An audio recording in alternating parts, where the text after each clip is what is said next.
It's good. Hey everyone, welcome to Tuesday Newsday episode. Gosh, I think 7 now. I feel like I've been doing this for 17 years already, and it's been like 7 weeks. Welcome to the show, guys. Welcome to chat. I know there's lots of questions and that you're anticipating answers for here today. I've got some for you, and a backer update also just posted, so you can also check that out. I am here with my friend Jennifer Brozek. Hi, Jen. I'm gonna make sure they can hear you. Right? Can you talk? Hello. Yeah. All Do right. I need to bring this? I can bring this over right here. Ooh, look at that. All right, let us know, chat, if Jennifer comes through a little quieter than me. Oh, my mic's peaking. Okay, let's All right. pull that down then. Hopefully that's better. But Jennifer Brozek is an author for both lines of BattleTech and Shadowrun, and so I'm super excited to talk to her about her works and her projects. But first, we're going to kick off with the big news. So the big news is about the BattleTech Kickstarter, Mercenaries campaign, and shipping. So I've got some notes here. So I was at the QML meeting, and then immediately following the backer kit meeting, immediately following a meeting with Lauren, to running tech for this while on the phone with Lauren. So it's been a busy afternoon, guys, but I've got some stuff for you. So the first thing that I want to cover is hard stop. The shipping charges are wrong. I think probably like 90% of orders are wrong at this point. And I'm actually waiting to hear back from Backer Kit to see if they're able to just zero it out so that we can take away the stress and put everything back in when it's ready. So the reasons, the top two reasons that they're wrong, that I have for you guys is one, we got a massive spreadsheet from QML, and when it uploaded, we had all the different columns, and it linked to the column that included all shipping, handling, and fees. I always question if I'm supposed to tell you guys something or I'm allowed to tell you guys something, and then I remember that like Lauren and Randall tell things all the time, so I'm allowed to. When we got the invoice for shipping for the whole campaign, it was $2.6 million is all of that. 1.4 million is what's actually going to backers. So Catalyst is covering the 1.2 million, which is the handling, and and fees. So just so you guys know there, that's kind of where we are in terms of the wrong upload, first of all. But while we were digging into this, we found another problem, and special shout out to Michael Tate for this, who left a comment. I'm not even sure how the comment got to me. It was sent in Discord, but like it was a screen capture from somewhere. So thank you, Michael Tate. Because of you, we were able to find out that the map pack, the Savannah's map pack dimensions were entered incorrectly and were entered like they were a BFM. So considering all veteran backers and up get a free one of those, it was adding an extra box pretty much to everyone's shipping that was weird dimensions because it's a BFM. It's not a BFM. So that was incorrect, and that's going to be reworked. But because that's like most of our backers are veteran and up, that means that QML has to basically redo the entire shipping upload for us. So I don't have a timetable yet on how long that's going to take. We have a follow-up meeting with them tomorrow where they're hopefully going to tell us when that is. But big shout out to both QML and to BackerKit for being patient with us as we figure this out and get these kinks worked out and double check everything and spot check items and make sure that everything's coming up the way it should, or will come up the way it should. Some data for you guys to support the work that's being done. Once those two fixes are made, 95% of orders will have shipping under $150. So the only ones that are remaining, we believe, are non-continental US, the rest of the world outside of the hubs, and the main countries, so US, Canada, UK, Europe, and Australia. Stores that made large orders, and also just other large orders, the Kappa shipments, things like that, that might come up with that. So Um, so 95% will be under $150. I hope that causes everyone some ease. I'm trying very hard to see if we can get BackerKit to just zero them out so we just take those scary numbers away from everyone and we don't have to worry about that and we'll get it re-uploaded. A couple of extra points that have come up as well, just to check on. I'm losing my place in my notes, bear with me. If you were missing shipping charges, there were some people from that. We got the original list that went to QML was in December. And since then we had tried to lock orders, but there were some updates made and allowances that we had and stuff like that. So anyone missing shipping info, that file is being sent to QML to be added to the new update, the new upload. And then we also had some kappas that had $1 shipping. The kappa's shipping amounts were in the spreadsheet, but for whatever reason, when we uploaded it, kicked it and just replaced it with $1 for some reason. So that's getting fixed and updated as well. And then we'll be running a final report for anomalies that happens after the upload is done so that we can make sure that the QML sheet matches the BackerKit sheet as much as possible. And then the other thing to let you guys know too is that initial date. We were hoping this was going to be an easy process. Clearly it was not. This is a giant project and we're all human and make errors. And so we are not going to honor the April 12th charge deadline. So that is removed. We do not have a date to lock yet. We will, or to charge cards yet. We will communicate that when we know, but we don't want to set a date yet until we know that all of these problems will be, and are fixed. So stay tuned on the charge date. But that's pretty much the news that we have at this time.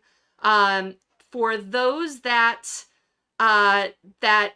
still want to talk about this, feel free to put questions in chat. Totally understand.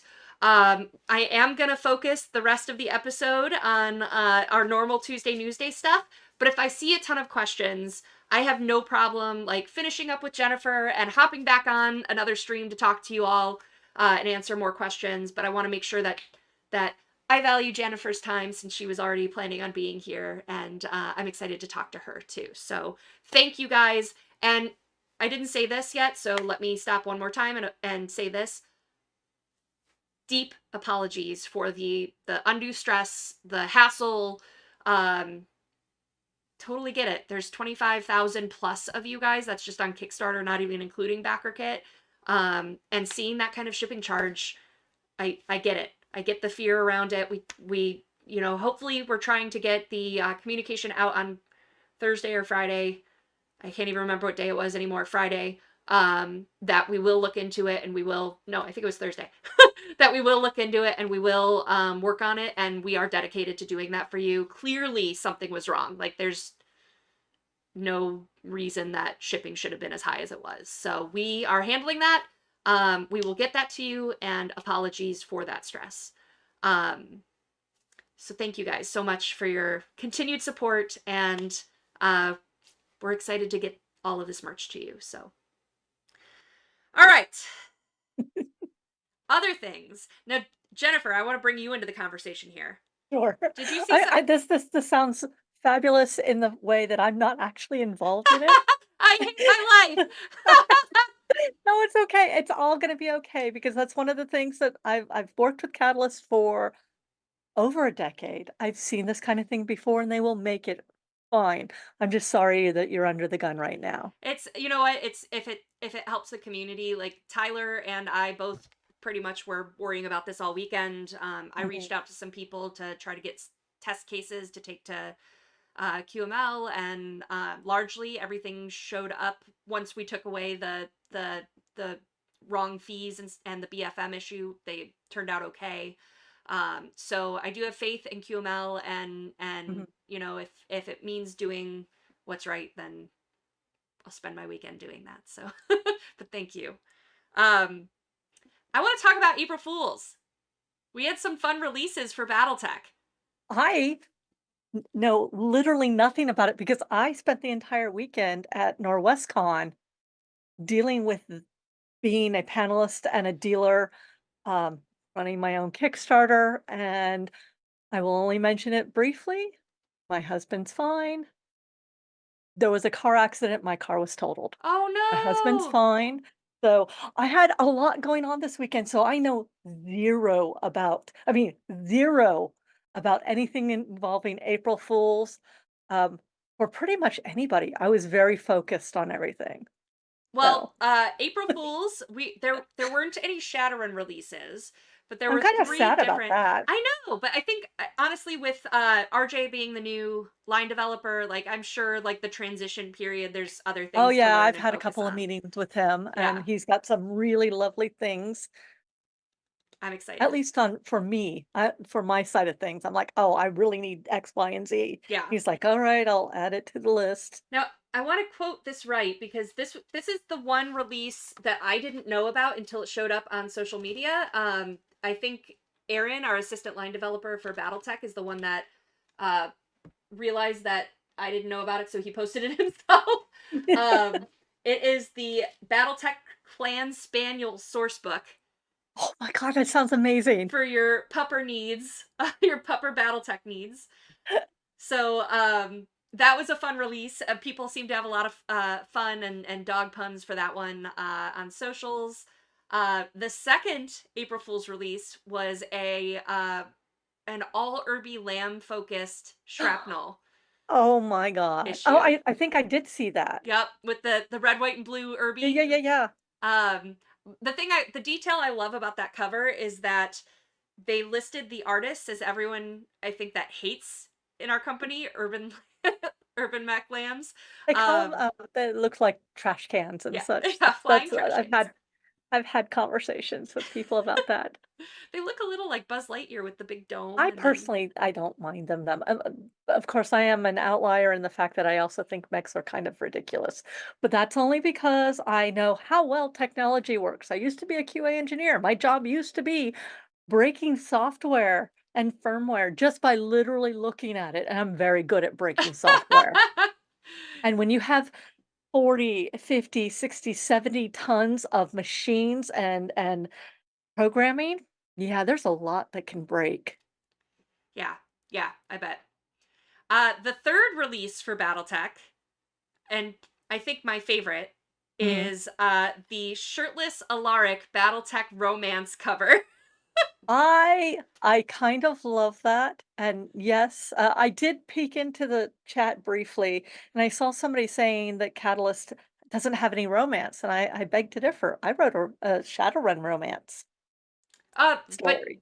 do we have? Did you write one? I know you've done some young adult for BattleTech, Well, right? it was a young adult romance, and Oh, it's okay. called Kiss to Die For. Ooh, awesome. So, So you can get your Catalyst romance in. The other thing, I think it's up. I'm not sure if it is yet, but if you guys haven't seen it, there is a new social media account for Michaela Stackpool, and there may or may not be a short story in there. well, So you I should think check that out. So, but not until after the show. You're watching the show right now. But I loved the shirtless Alaric. Shout out to Big Red 40 Tech for, I don't know if shout out is the right word, for having that commission. I remember being at Adepticon or KarinskyCon, and he showed it to Lauren, and Lauren like stares at it for a minute and goes, "But why? Like why?" So it's amazing. If you haven't seen it, you can see it on all of our socials. And then I do want to do a special shout out. I saw this in the chat. Talvin in our community did a some April Fool's fun for Leviathans. So Talvin, you should send over the link for that, and I'll get it in the description of the I lost my train of thought of the episode. So awesome. So that was a lot of April Fool's fun. So Mhm. thank you guys for playing. Oh, my favorite, by the way, the winner for comments on social media for the BattleTech romance was 50 Shades of Grey Death Legion. I really enjoyed that. I was laughing out loud on video for that. So thanks, guys. Whoever posted that is a winner. Okay, so we talked about April Fools. The next thing, a couple of small things for you is new on the Catalyst store for board games. Centurion is on there, and so is FanDuel. So both great board games. You should check them out. We've talked about FanDuel in the past. Centurion was a Kickstarter from a couple of years ago, I think, and is all fulfilled. So it is on the web store now, and it's a lot of fun. It's expansion to the Duke, which is a hugely Mm. popular board game of ours. So it's like next level chess to me. So if you've never played it and you like strategy games, it's a really great one for you. All right, guys, it's time to talk about Jennifer. Hi. Hi, Let's start with how are you? BattleTech. Oh, we can start with BattleTech. I was just thinking about the Nellis Academy incident actually did have some romance in there.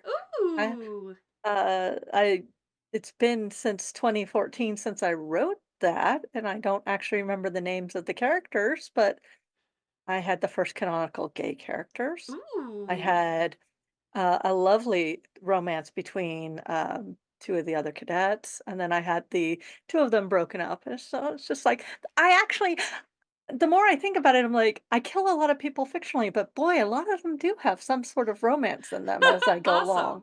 Awesome. So you can Yeah, Nellis Academy, right? the Nellis Academy incident, and then I have um, Rogue Academy. Uh, Nadine has a great romance with her girlfriend Ooh. Lyric, and Ooh. I got people after they read the first book, I got fan mail saying if I hurt Lyric, the death pixie, um, they were going to be very angry at me. Oh man. Rogues Academy was actually one of the series that was recommended to me when I was starting Mhm. BattleTech to read. It's a great starter spot if you don't know where to begin. It is better than Nellis Academy in the fact that I did less did had very little in the way of mechs in the Nellis Academy incident. And that was because I was getting my feet wet. I mean, originally I said I wasn't ever going to write about mechs, and then here I am 4 books later. Yeah, yeah, fair. But this one has all kinds of mechs in it and all kinds of battles and whole lot of fact checking. It's a whole lot of fact checking to make sure that what I did was possible. And I'm not saying what they do in this book is what you should do with your mechs, Yeah, but if you like in terms of the books, I had a train of thought and it just left. Guys, I have been working like yesterday was a 12 and a half hour day. And then today, with all the pressure, all of the adrenaline is starting to wear off. So I'm crashing right, hard. But yeah, I love the idea of starting out with a series that you can get mm, into and get the flavor of it. And with fact right. checking, that's what I was gonna say. The fact checking. I mean, you said you've been writing for BattleTech for 10 years or No, I've Cal- been writing for Catalyst off and on. I started with the Shadowrun, Oh, okay. um, So and 35 plus years of BattleTech lore, there's going to be a lot of fact checking to do, right? there's 35 years of Shadowrun and 40 years of BattleTech. Yep. So what I always try to do is find a little area that nobody has written about that I can fill out.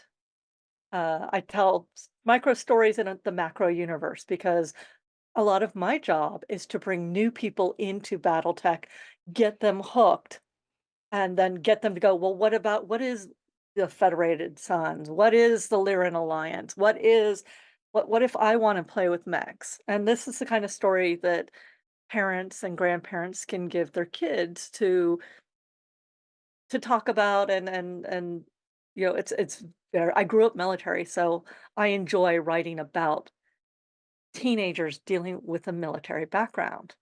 Awesome. Awesome. So Rogues Academy and Nellis Academy are both young adult, right? Yes. Okay. Are there any other BattleTech young adult that you've done? No, I've just written the 4 novels, uh, because I am contracted to do a lot more Shadowrun right now, and that is my first love. I actually have been working in Shadowrun.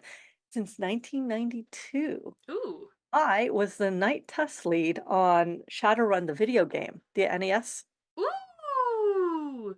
Oh, that's cool. Yeah, so then the first, book I worked on, I believe, was Seattle 2072.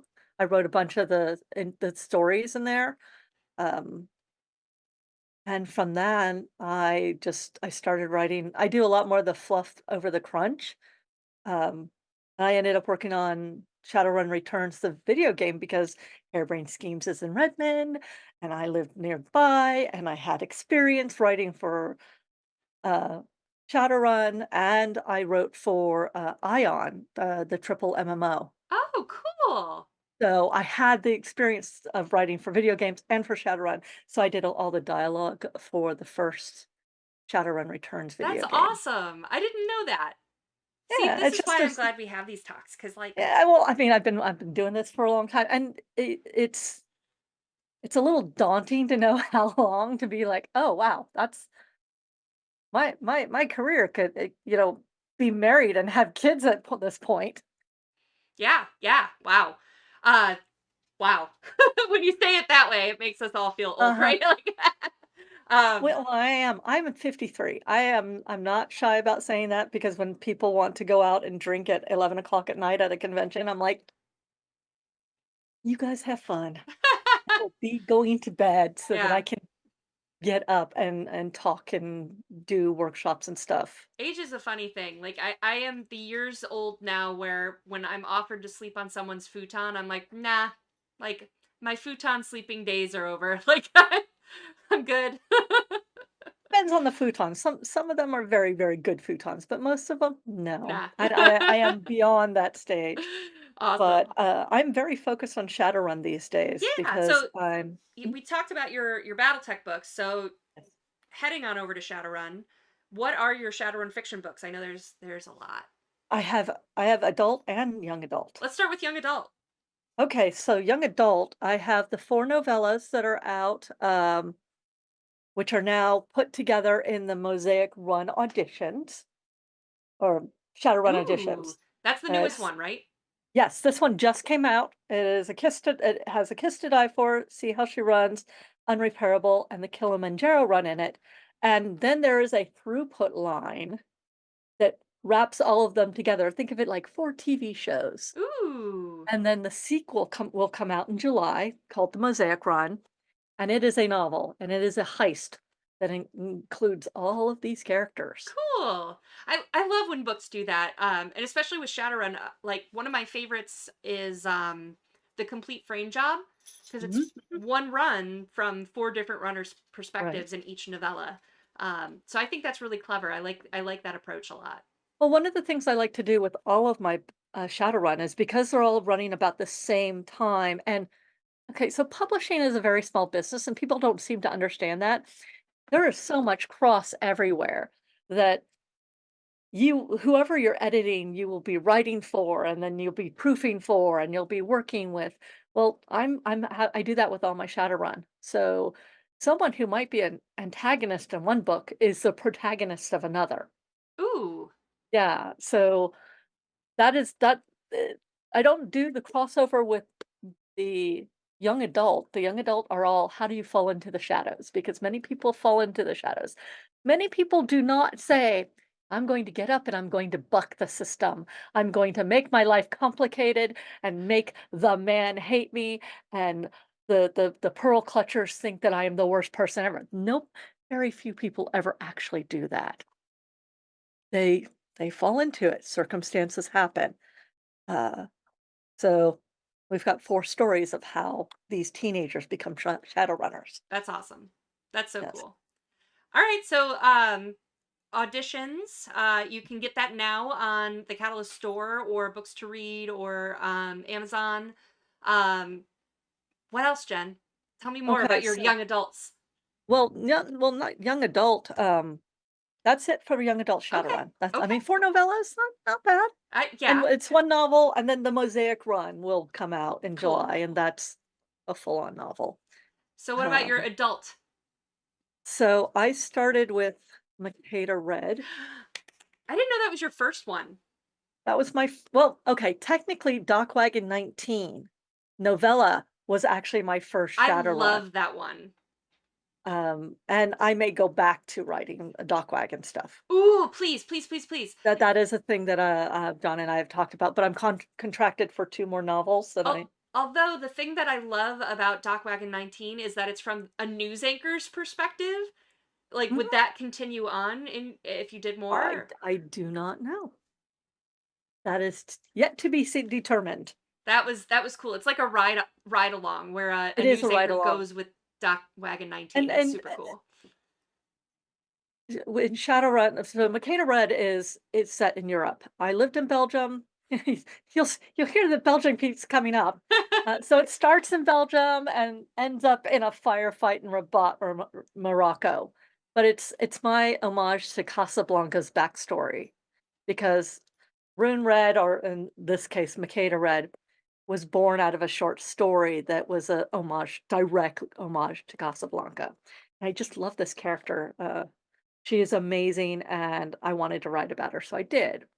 Um, plus, they asked me to write outside of the United States because Shadowrun is a worldwide Yeah. uh, Setting? game. You Yeah. can go everywhere: Australia, Africa, Japan.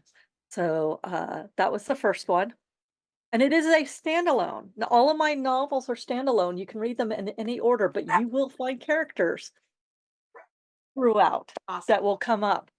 So the next one was uh, Elfin Black. I just finished Elfin that one Black is recently. yeah, it is set in Snohomish, which is just down the way from me. So if you are a Seattle native, there are some in jokes in here that you will appreciate. But I wanted to write about a completely different story. Um, how do you pin down a powerful man? He's a more powerful one, his father. Yep. And I kind of call this the daddy's issue book, but it allowed me to explore a part of Shadowrun that I hadn't explored before. And again, characters from this book show up in this book. Mhm. And as I've started planning the next one, so tentatively, the next two are called Imry Gray and Elfin White. Ooh, Those are spoilers there. awesome. I'm excited But for that. I yes. really enjoy I loved Elfin Black because of the so much of the fiction is not the traditional runner story, but I love that like we get to see someone that's not a runner as a No. protagonist that comes from money, that's part of the systemic problems, Nope. and yet like you're kind of like, yeah, I know what you are, but also I'm kind of rooting for you. Like, Yeah, he was he's a rich daddy's boy who basically had to determine, do I want to keep the money or do I want my freedom? Well, you know what? I think money is important, and I will continue with my clubbing and being a talismonger. mhm, But the more he is slipping farther and farther into the shadows as things go on, heck yeah, and that will Elfin White is gonna bring that up quite a bit more. awesome. But When are the other two so books expected? Emery Gray is supposed to be out next year, Okay. July, and Elfin White is supposed to be out in 2026 July. Wow, look And at us planning ahead. we are actually planning ahead. So I don't know if you know this, I'm doing a lot more editing for Shadowrun now Oh, cool. because I've been a professional editor since 2009. Awesome. I've edited 25 anthologies. Nice. And actually, I'm editing 2 Shadowrun anthologies right now. Not 1, but 2 with John Cool. Helfers. I Awesome. don't know if I was supposed to say that. Sorry, Well, John, if I wasn't. oops. Oops. Well, Spoilers. it's really exciting to yeah, to have different voices, different stories, different storytellers and stuff like that. So thank you for your work on Shadowrun. I think you're one of the, and coincidentally, because it was before I really knew you, I just happened to pick up Makeda Red, And then from there, I was like, "Ooh, another Jennifer one. I'll pick up Elf in Black too." And so it was kind of cool that I got to know you after seeing the writing and kind of being like that distant fan where I'm like, "Hi, Jennifer," at cons and No, stuff. I love I've been doing this for over 17 years, and I had one of the best moments at the convention this last, weekend. Somebody was standing in front of my table trying to figure out if she had both the Shadowrun books, and so she calls home and she goes talks to her son, "So have we moved the Brozek books yet? If not, they're on the dresser," because apparently she's got a whole bunch of built-ins, and it was like, not only does she know who I am, she collects my books. I am an adjective again. This is the second time someone has used my last name as an adjective, which is like, the Brozek anthologies now, it's Brozek books. And she's a completist and she wants my stuff. And I, Cool. I just absolutely adored that moment. I felt very seen as an author. Awesome. Awesome. All right, so I'm going to use you as an adjective again. Tell us about your other Brozek projects. What My most what have you done current that's one? not Catalyst? Oh my gosh. Well, I write a lot of horror. Ooh. I've got uh, a couple of horror novels that have been up for the Bram Stoker Award. Last Days of Sultan Academy, Never Let Me Sleep, Never Let Me Leave, Never Let Me Die. Mm. It's the Never Let Me Melissa Allen trilogy. Um, and those are both young adult. All my stuff seems to get the most acclaim as young adult. Uh, do you want me to mention Dear Pen Pal I now? do. I was Okay. segueing dot dot dot. Dot, dot, dot. So I am so excited. I don't know how to explain this to the viewers. This is a project I've been thinking about for years. So, Dear Pen Pal, Belgium 1980, is a cozy, middle grade appropriate ghost story told from fictionalized me at 10 years old, living in a 300-year-old manor house in Bruges, Belgium. I am delving deep into my own history. I'm going to tell you a lot that are in and it's told through 24 physical letters, like actual physical mail. You will get 2 letters from me a month for a year. I loved hearing Now, that like that part was so important to you where it's like I want people to have something to look forward to in the mailbox well, again. not only that, it's the ephemeral nature of mail, the postal mail that I absolutely love. And a lot of very interesting things happened to me while I was in Belgium, supernatural and not. So one of the aspects is we get to talk about the letters and you know, after the fact and say, so which part actually did happen? Because Mhm. a lot did. Um, for those of you who are concerned about shipping, I have already figured this out. we the postage and everything is already figured out.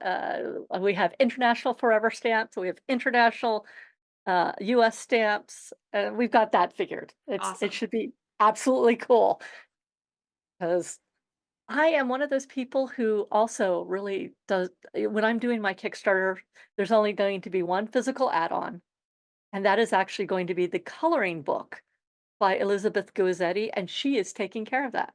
Ooh.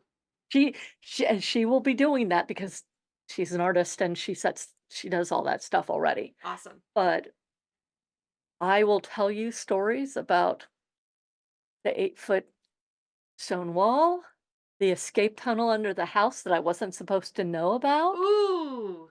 the bell tower that still existed, the day the dog fell over the wall, the stranger dog fell over the wall, over the 8-foot stone wall. The dog was fine, by the way. I It want wasn't even it was our neighbor's dog. I But want all the how stories. how would a dog fall over your 8-foot stone wall? The backyard is as big as a football field, like literally a football field.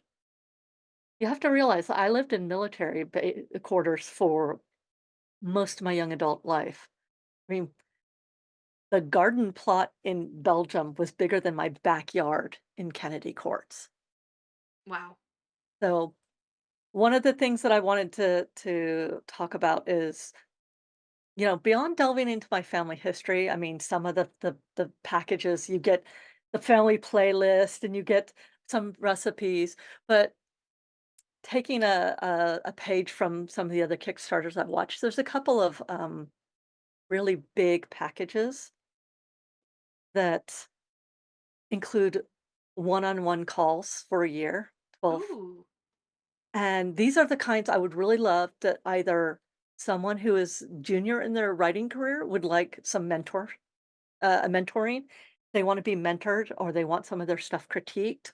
Um, that's the kind of package you want to go. I can't even remember the name of it. I think it's Hey, called Parent. I pulled it up so that I could give the link. So let's Not the see. spooky fun pack. Oh, haunted house calls. Yeah. The Oh, that's haunted cute. house calls. It is either I did talk to a couple of, supportive spouses who are like, "My spouse needs an editor. They don't understand," and I'm like, "Well, give the letters to your child, and then you can gift the phone calls to your spouse," and I would mentor them for a year. That's awesome. Um, yeah, and it's one of those things I like to give back, but I also want, um the I want people to understand there's so many different things you can do with those personalized calls. Like if you have, say, if you're doing homeschooling and you would like someone to come in and do 12 episode lesson from Ooh. afar, I could do that. That's cool. Yeah, if you want to have me part of your book club for a year, I can do that too. Oh, that's cool. I absolutely, we would have the discussions, we would pull out the books. It's just like, how do you wanna do this? Yeah. So that's one of the big uh, phone calls. But the straight up normal package, the bi-monthly phantom post, not only every letter is already written, and if everything goes right, every letter will have a coloring book page in it as well. Awesome. Awesome. That's cool. I'm so excited for this. Like I think it's Uh, such a cool idea and having something to look forward to in the mail. And the ghost stories like you started telling me about just the stuff the story of the basement tunnel and stuff and I'm like, "Go on." Yeah, I Like was never supposed to know about that. My brother and I found it, and, there were some very interesting things. Puppies! yeah, he is insistent right now. So, Yeah, I'm surprised my, Lilu hasn't come back again for attention. Uh, but that is my main focus right now, and I'm trying so hard to get it to I w I've spent so much time on it, and it's called a passion project because it is something I couldn't sell traditionally, yeah. and it's not an unusual thing in the fact that the max letters exist, the flower letters exist, letter joy exists. Well, Mhm. but they don't exactly do what this one is. This is a single story told from a single point of view. Mhm. That's awesome. And I hope people will like it. I mean, I'm happy to answer questions about it. I'm happy, or any of my fiction. Mhm. I just spent an entire weekend talking and teaching at a convention. So I'm still kind of in that mode where I'm like, all right, no, as Stephen Barnes put it, come on, challenge me. Awesome. Awesome. Okay, cool. So, let's see. I just making sure that all of the I got pinged by um some of my mods, so I want to make sure that everything is good. Okay, good. Okay. Thank you, mods. By the way, I appreciate you guys. All right. So, thank you. Anything else you want people to know? Where can people find or follow you or learn more about what you've got working on before we get to our questions? Okay, jenniferbrozek.com. If you wanna follow me on social media, I am most active on Blue Sky. I have been more active on Facebook lately. I have a presence on Twitter, but if you wanna just chit chat with me, Blue Sky and maybe Facebook. You can ask me questions. If I don't know the answer, I probably know who has the answer because I like to be able to connect people to each other. Awesome. Awesome. Thank you. Yeah. All right, let's get to questions. So if you guys have questions for Jennifer, I am going to skip for now the Kickstarter questions. Again, if I see a lot of those or the mods pass a lot of them to me, I can do another stream after this. Yeah. But I want to focus on our guest today. And apparently, I'm being fed. I misspoke earlier. Savannah maps were free for battalion levels and higher. So I Oh. misspoke earlier when I said that. So thank you for clarifying, Jaskell. All right. From Talvin, Mhm. thank you for getting Ferp into a Shadowrun story. That caught me totally by surprise. He would have loved it. Still miss him. Oh, Herp was a favorite of mine, and I can't figure out a way to bring him into another story, at least not yet. I might. Awesome. That's so sweet. All right. Prussian Havoc says, for Jennifer, having such a broad and deep perspective of being a CGL author, what is the one thing that has changed the most since the earlier days? Any thoughts? Oh, I'm gonna spill a little tea here then. In the earlier days, honestly, it was less organized. I'm just gonna be flat out, it was a lot less organized. That terrifies me. Oh, no, I have some stories that you and I will have over drinks later. Make sure I'm at least 3 drinks in before we start sharing those, or my anxiety's gonna spike. No, but I think that at least on the fiction side, I know we are moving to a much more codified, regular system, um, and I am grateful for that, especially if I am going to be doing more editing for Catalyst, and also continuing to write.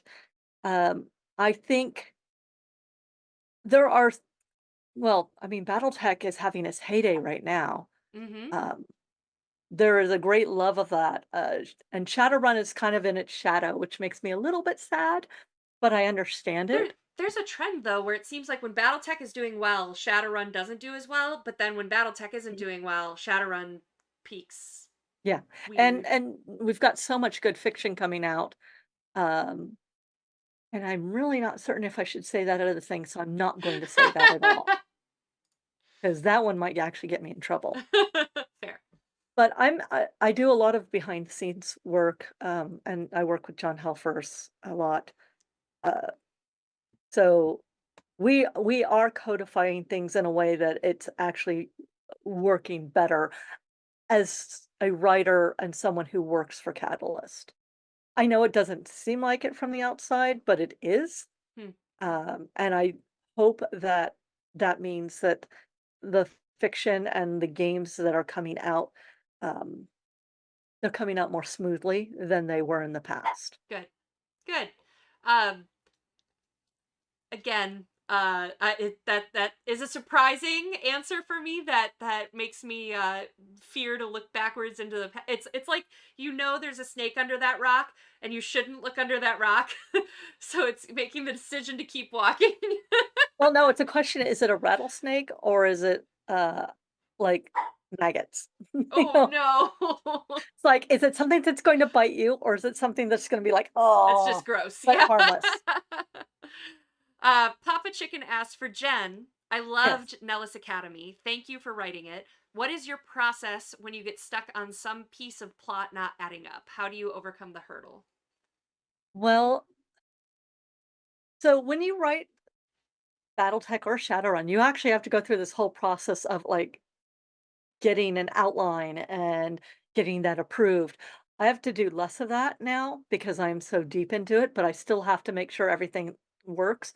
If I get stuck, I will frequently, well, if it's BattleTech, I will ping someone like Chris Love, um, who's my favorite MVP Knows person. everything. He does all the things. And then on Shadowrun, it's Jason Hardy. I so there's a scene in Elfin Black where someone is in a warded room and they need to be taken out of the warded room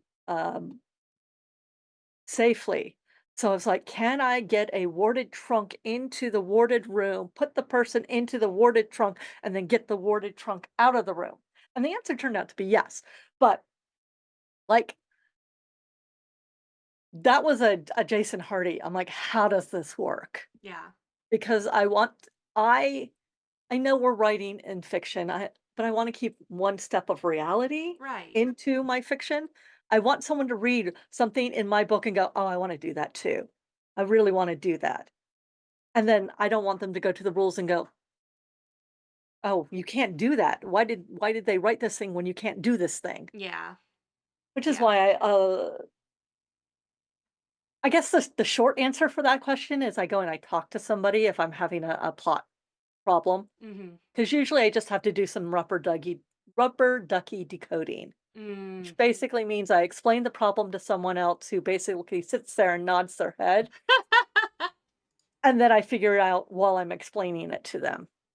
Sometimes that helps. Like I think I did that earlier with when earlier today when I was like, okay, step 1 we need to do this. Then step 2 we need to okay, yes, that's how it works. No, this needs to be step 2.5. So awesome. Cool. All right, well thank you for that question. Yeah. Um Also, for from Prussian Havoc, what is the most challenging aspect of being a gateway author for Shadowrun and BattleTech, and are they different? Oh, it is actually they're the same. To be a gateway author is you have to be able to write a good story that does not intimidate a new reader while entertaining the old guard. Fortunately for me, I think I write a pretty good story. Um, and it's the details around that story Mm. that makes or breaks it. If I, like I said, Nellis Academy didn't have any mechs until like two-thirds into the story. Mm. If I were to go back and rewrite that, I would have had at least the presence of mechs around in the beginning, but I wouldn't have done anything with them. The best thing to do is to write Easter eggs and stuff that the old guard really understands. Like Mhm. they understand like the nuances and the layers deep Hmm. of saying something like, "Oh, that was in Dunkelzon's will." You say something like that, and everybody's like, "Oh, really?" Whereas, a new reader will be like, "Okay, I don't. What does that mean? Who cares? Okay, it was in a will. It was bequeathed. Okay, whatever." It's only later, once they figure out who he was Mm. and why Dunkuzon's will from ages past is important. I will say that in doing auditions, I did some serious looking into Crash 2.0, and I brought back some stuff. Ooh. Oh, I'm sorry, for Mosaic Run. You don't get it in auditions. You get it in Mosaic Run. Okay. Okay. Oh, when Uh you write so many novels over the time and there's the distance between writing and release, things get mixed up. yeah. But yes. Okay. All right. Jack L asks, how often do you have to return story ideas that are basically just following a fictional campaign unit somebody made up? Never, never. Um, Actually, can you repeat the question? Let me make sure I I think this understand is this. like as an editor. How often do you have to Oh, return story ideas that are basically just following a fictional campaign unit that someone made up? okay. So here's a thing I'm putting on my editor's hat, and we're getting serious. Never write up your campaign.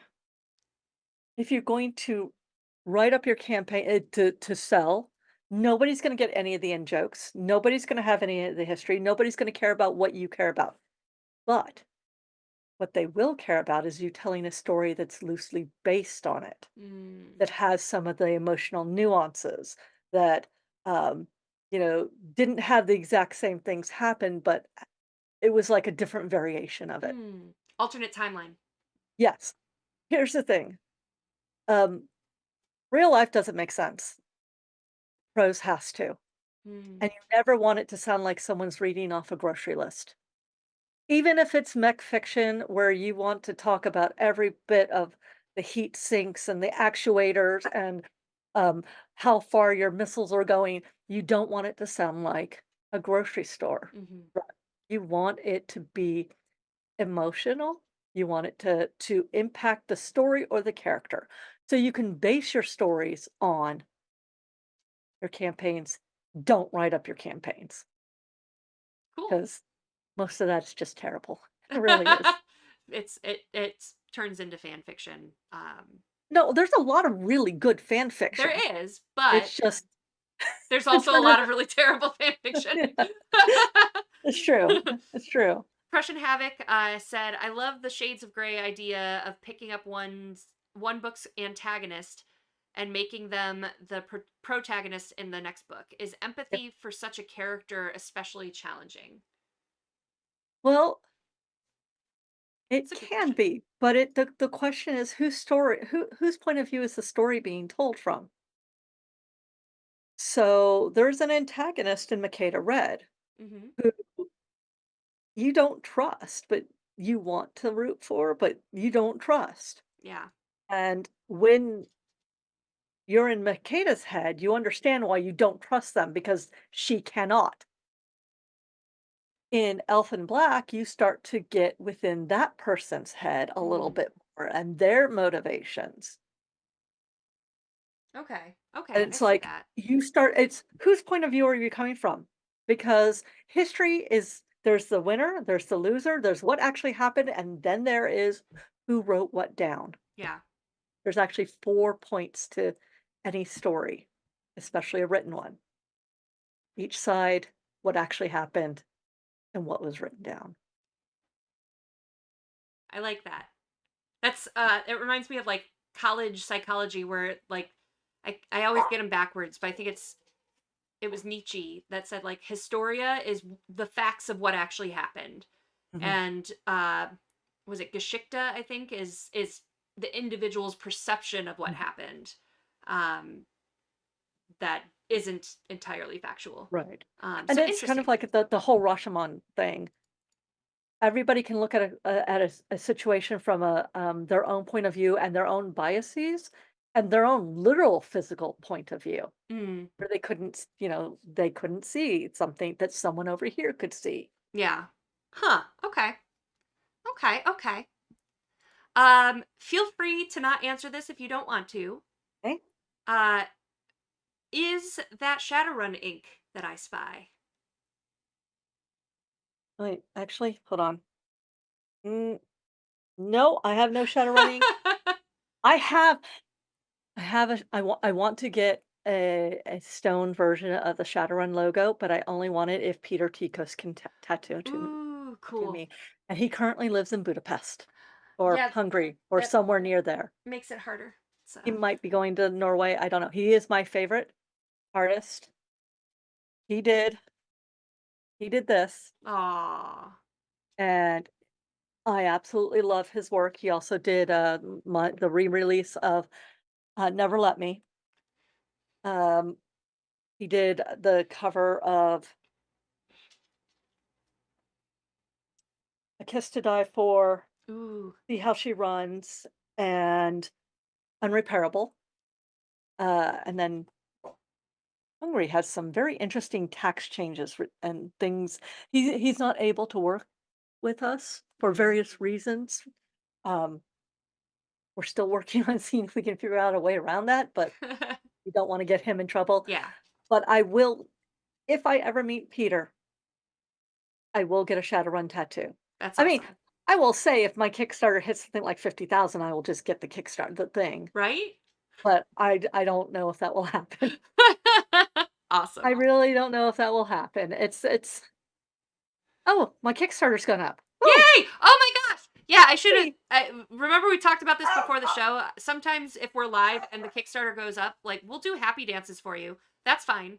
Like, thank you so much. If one of you fine folks was the one that backed that, thank you very very Thank very you very, much. very, very much. That is lovely, and it makes me smile, uh, especially in this it was a very tough weekend, but high stress, but it's good. It's all good.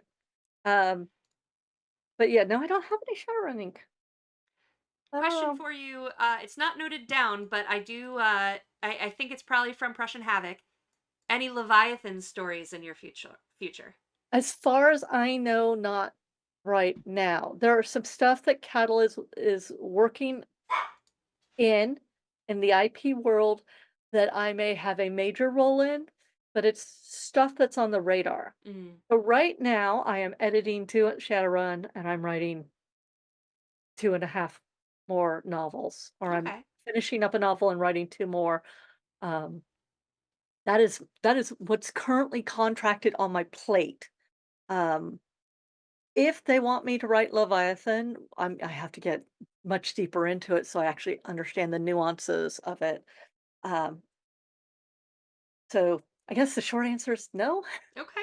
Okay. Well, that's all the questions that are listed for me, I think. Um,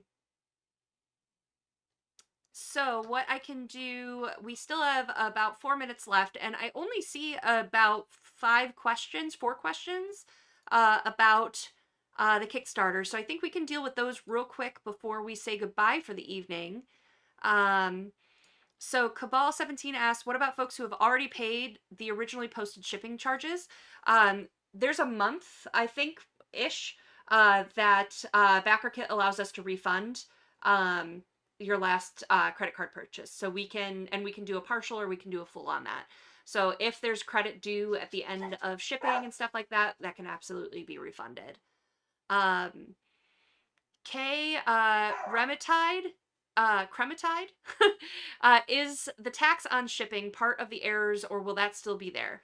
Um, I believe that that had to be put into BackerKit manually, if I'm correct. I'm not sure if Tyler's in chat or not. But some states or some states require tax on shipping and some don't. If you see something that's wrong, feel free to reach out through the messages on Kickstarter, and we will absolutely double check that if your area qualifies or not. Eric Johnson. So will this shipping cost issue cause issues with the June date of sending stuff out? Not at this time. Part of why we were hoping that it would be super easy and that we could charge by April 12th and get all that going is so that QML is ready to go when all of the last shipments arrive. All of the shipments arrive. I don't know how much is there and how much isn't for the Kickstarter. And arrives at their hubs. We just want to be ahead of the game as much as possible. So it's fine. I at this point, that will not cause a delay, um, as of right now.